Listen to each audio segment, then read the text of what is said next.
Et je suis très ravi effectivement de signer avec vous donc, cette convention. Mais je dirais trois choses. La Chambre de commerce, nous sommes un partenaire et nous sommes aussi un lanceur d'alerte. Le tourisme, aujourd'hui, c'est un élément important dans notre économie. Mais moi, je dis qu'aujourd'hui, il faut aller beaucoup plus loin que cette convention. Parce que nous savons tous que nous sommes sur une île, nous sommes dans l'insularité, et malheureusement, nous sommes souvent dépendants des îles voisines. Et si on veut aujourd'hui développer le tourisme, à travers cette convention, moi je salue effectivement les 5 millions d'euros qu'on met à la disposition donc, des DOM et des COM, mais je crois qu'aujourd'hui, il y a un élément important dans le tourisme, c'est libérer le ciel. C'est ce qu'il nous faut aujourd'hui. Il faut donner la possibilité aux gens qui veulent venir faire du tourisme à La Réunion, le tourisme effectivement d'affaires, parce que nous avons beaucoup de chefs d'entreprise qui sont dans la zone, qui aimeraient bien venir à La Réunion. Et j'avais plaidé à cette époque-là, monsieur le représentant du préfet, le visa économique.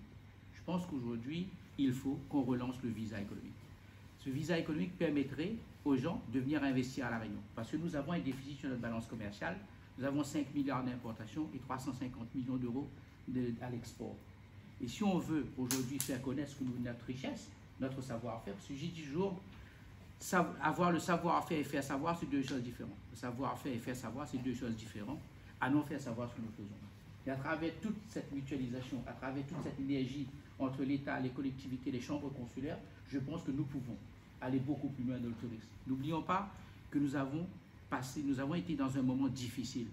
Le Covid-19, 55 jours effectivement de confinement, a mis quand même beaucoup d'entreprises effectivement dans la difficulté. N'oublions pas qu'il y a eu quand même 750 millions d'euros de pertes sur ces confinements. 35 000 entreprises ont été impactées. Et nous avons accompagné pendant ces moments-là plus de 5 000 entreprises dans les différentes possibilités. La plateforme téléphonique, la plateforme mail. Nous avons même rajouté, sur le représentant de l'État, M. le directeur de l'ADEME et toutes les personnes qui sont ici présentes, nous avons même rajouté l'outline, nous avons même rajouté effectivement une plateforme SMS. Pourquoi? Parce qu'à La Réunion, nous n'avons pas cette culture de démarche en ligne. Nous n'avons pas cette culture de démarche en ligne. Et c'était une première, effectivement, de pouvoir bénéficier du FSN, il fallait le faire en ligne. Et donc, nous avons accompagné ces entreprises. Et je dis tant bien que mal, parce qu'aujourd'hui, les entreprises commencent à comprendre l'importance, effectivement, de la plateforme, l'importance, effectivement, de se dématérialiser. Et c'est aussi, le tourisme, c'est aussi un moment, effectivement, important dans la vie économique de nos entreprises.